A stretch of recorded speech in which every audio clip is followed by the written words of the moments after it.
What's up, Bailey? What's up? I I'm hanging out, word, excited. right? I just like said this whole thing about how Zooms are awkward and stuff like that. That's the way I kick it off. But how you doing? I'm doing good. I'm just hanging out. I've had a very chill day. Word, just kicking back. Well, look, Yeah. first of all, like I said a little bit ago, my name is Big Reid. I host a night show here at 99.7 now in the Bay Area. And I've been following you like on TikTok for a while. Your videos are hilarious, first of all. Thank you so much. I try. I'm glad you think they're funny. It's hit or Word. miss. And you just dropped your first single. I did. Romance is Dead. Let's talk about the journey first before we jump into the single. What got you into creating and making music, and how'd you get your start overall? I always really, really loved music and influencing when I was a kid. Like, I didn't like any traditional subjects in school. I was always a little bit bored, but I would go home every day and like sing karaoke in the basement. I was always very artistic. And I really looked up to content creators when I was like 14, 15, and when they were really blowing up. And I always wanted to do it. And then when TikTok came out, I was kind of posting just trends once in a while. And then I posted one of the acting skits, and it kind of just took off from there, and the content creation dream kind of turned into a reality very quickly for me, and I really chased it because it was something I had always wanted, and I was like, this is an opportunity and I need to run with it. And then the music came in once I started building up my confidence on social media, because I always have struggled with a lot of anxiety. I eventually started taking vocal lessons and then guitar lessons and just getting more comfortable in front of people. I started doing YouTube covers to get more comfortable too. Singing in the studio was definitely a very scary thing.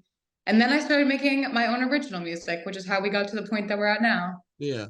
So the debut single, by the way, is awesome. So like, if you describe like your content, I know there's a lot of like, there'll be these random words that you'll do, and then you'll do like like you said, the acting, following along with that. How would you describe your content if you could in just a couple of words? I would say that they're 60-second comedic shorts, and it's basically a point of view. And the point of view is technically supposed to be out of your eyes, what you see, except it's your point of view from the phone, and you're watching me through all of these scenarios. Like, I'll have a soulmate, and the whole duration, I'm trying to find this soulmate. And so I voice and act every part of this series. So it's basically just a little improv skit, and I'm making it up as I go. It's just for fun. It's a satire, definitely is a good way to describe it. Word. Got you, got you. All right, that's awesome. Now let's jump into the debut single. Romance is Dead. I've listened to it a bunch. Who do you if you were to compare? I don't want to say compare yourself, but who do you draw influence from when it comes to your music? I definitely think Avril Lavigne is up there. I really loved all that 2000s storytelling where you just really understand and you feel what they're saying, and like the pop rock is so good, and a lot of Paramore. I'm a huge Hayley Williams fan, and so a lot of like the belting and that kind of stuff definitely came from her style too. Absolutely, for sure. That's the vibe that I was getting when I was listening to Romance is Dead, 1,000%. So it matches up perfectly. So who did you work with on the record? Like who produced it? When you were in the studio, like did you have writers with you? Did you write it yourself? Like what was the process for you with recording this record? I found a really great producer that I clicked with. His name is Code Blooded. That's his producer name, but his name is actually Joey. And I love him so much. And we just vibed immediately. It was a good setting. And we had made one song together, and it was that song that just hit for me. And I had never felt that. And I was like, I want to actually release this into the world. He was just a really great guy and a really great producer. And one day when we had gone in there, I was writing with one of my friends, Tiffany Stringer, and she makes music of her own. It's really great pop music. Mhm. And she was writing with me, and I kind of just went in there and I said, romance is dead. And we went off of that and started building ideas. And it basically turns into a little therapy session. I'm spewing all my ideas at Tiffany, and she helps me to organize a lot too. I definitely partake in the writing. It's not like I'm just, letting her do all of it. I like to have some creative say, and I have a For very sure. specific storytelling vision. I want to make sure all my words get on the paper, but she does an incredible job. And Code Blooded also does an amazing job. And he's done some of my friends, and their music is also amazing. So a lot of credit to him. Awesome.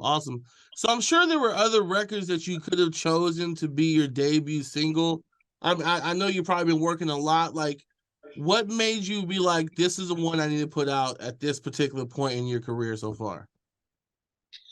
I definitely had made one before that. It was the first one I fell in love with, and we were going to release it first. Mm, And it was like, we're releasing this one. We had cover art. And then when I went in there and wrote Romance is Dead, it just felt so real and raw. And it felt like something so many people could relate to. And it also was just a great song. It had a bridge, and we thought it would be a really great jumping off point to show people that I'm really serious about music and that I truly, truly love it, and really establish the genre that I'm going to go into, because it really shows a lot of different parts of my voice, and it just clicked for all of us. And once we heard the first bounce of Romance is Dead, we were like, this needs to be released as soon as we possibly can. It made yeah. me smile so big. I'm pretty sure I probably cried because it just felt like the right song, and it felt like something I actually wanted to share and have people be a part of as well. That's awesome. That's awesome. Now, are the other records that you created, without giving away too much, of course, I know you probably got a plan for everything, but are the other records like along the same lines as Romance is Dead? Not necessarily the same like topic, but like the same vibe and the same kind of energy, or are you kind of going back and forth? I kind of switched it up a little bit. It's all definitely sticking kind of pop rock, a lot of rock. Some of them are leaning a little bit away from the pop side. I'm making a few songs that are going to be released together, but one of them, the next single, is probably leaning more pop. And then we start getting a little bit harder, and I really wanted to show all the different kinds of music that I like, because I love all the upbeat, fun, poppy kind of beats, but I also love the ones that make you want to headbang and are really fun. So we had to include some of those. And there's a little bit of a slower one that's a little bit more vulnerable, because a lot of my songs are pretty mad and they're not really like make you want to cry. Mm-hmm. Got you. Got you. There's nothing wrong with that. Sometimes we angry. It's good. Yeah, I'm definitely. Now, for your fans that you've accumulated over the years across social media, how are they taking the track? Like, when you drop a music, obviously it's a little different for them based on like the initial reason they started following you. How are they responding to it? How have you seen the reaction be so far? It was definitely scary to start pushing something completely new. Mhm. But recently they've been really, really accepting of it. And they were really excited when it came out for the first time, especially on like YouTube, where we released the music video. And I had been doing all of these covers. So they were already kind of prepared for me Yeah. to release music, and they knew it might be a possibility in the future. So they were super, super excited about it. And all the comments were so overwhelmingly positive. I was like crying because I didn't think it was going to be like that. I knew someone might say something and it might hurt my feelings, but I was very happily surprised with the amount of love and support I got for the song. And people were saying exactly what I wanted them to get from it, about like independence and power and where the vibe came from. But TikTok has a little bit more of a hard time accepting it. Yeah, for sure. Definitely. Social media is a weird place. You know, it's weird, but it's also beneficial at the same time, of course. What's your favorite platform? Is it TikTok? Honestly, it used to be. And then I started going on YouTube more, and I started gaining more traction on YouTube. And not only is the audience much, much nicer on YouTube, they're super friendly and welcoming and really understanding. TikTok is just kind of a really negative place, and people Mhm. leave a comment and it's just really mean, and then they never ever come back to your page or think you're never going to see it. But I don't really find that on YouTube. And YouTube, I've been in contact with actual people who work from the company, and they're so sweet. And I've been to like their headquarters and met up with a bunch of people and been to so many events. And I've never ever had that same interaction with TikTok. I didn't even have a representative, I think, until like about a month ago. Mm. So I've been doing it for even longer than YouTube, but they definitely care about their creators a lot, and it shows. Yeah, got you, got you, got you. Are you on Twitter at all? I am. I'm not the best at Twitter. I never Yeah. was like fully behind it. Yeah, you know, today was a day where I guess like all the people who had verified accounts, they were taken away. They lost their blue check, say unless they pay for Twitter Blue. Are you gonna pay for Twitter Blue? I think I actually did, just to see if it would verify me, because there was other accounts that looked like mine, but I think I canceled it like after, Yeah. because it did give it to me. But I don't know if I feel, isn't it like $15 a month? It's really steep, like Yeah, for a for real. It's subscription. like I was more than like, Spotify. It's kind of like, come on now. Yeah, I was like, I'll just tell them like this is my Twitter. You know, I'm telling you on my other verified platforms, this is my Twitter. But people do impersonate others, but I don't think we should have to pay, especially if you're not like for businesses, it's a really great opportunity to expand because it'll push you more. But for creators, it really has never been that way. Yeah.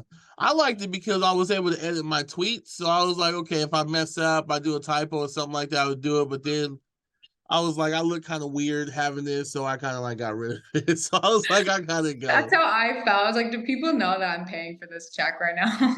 Yeah, exactly, exactly. A lot of like I seen a lot of people like Beyonce and Lady Gaga and all them. They don't have their checks anymore. They're all gone because they weren't gonna That's pay for it. insane. I know, right? It doesn't What? make any sense. But then some No, people still have them, and it's like I think it was LeBron James I saw earlier saying that he got it and then he verified his phone number, but I think they're like trolling him or whatever by saying that to make try to influence other people to do it because he did it, but apparently didn't do it. It's crazy. It's weird. All this stuff with social media is weird, Bailey. I don't like it. it is weird. I don't That's like it. really bizarre. Right? Look, I appreciate your time today. Thank you so much for hanging out for a few minutes and telling us your story. Anything you want to leave the people with about yourself, or maybe some words of encouragement for others that are coming up in music or becoming influencers for the first time that may be encountering some of that negativity online. Anything you want to say to anybody? Yeah, don't be afraid to be yourself and keep pushing what you like because the right people are going to find it and you will find your community. That's what the internet's for. There's so many different groups of people, and you're going to find your people that love your content and want to support what you're going to do, and you're going to love them and build a little happy family. But you just got to keep being persistent, push every single day, and just stay true to yourself. And it sounds a little bit cheesy, but it's kind of difficult because sometimes you see things and you want to compare, don't do that. Just be you because it's great and you are amazing as you are. Awesome. That's incredible.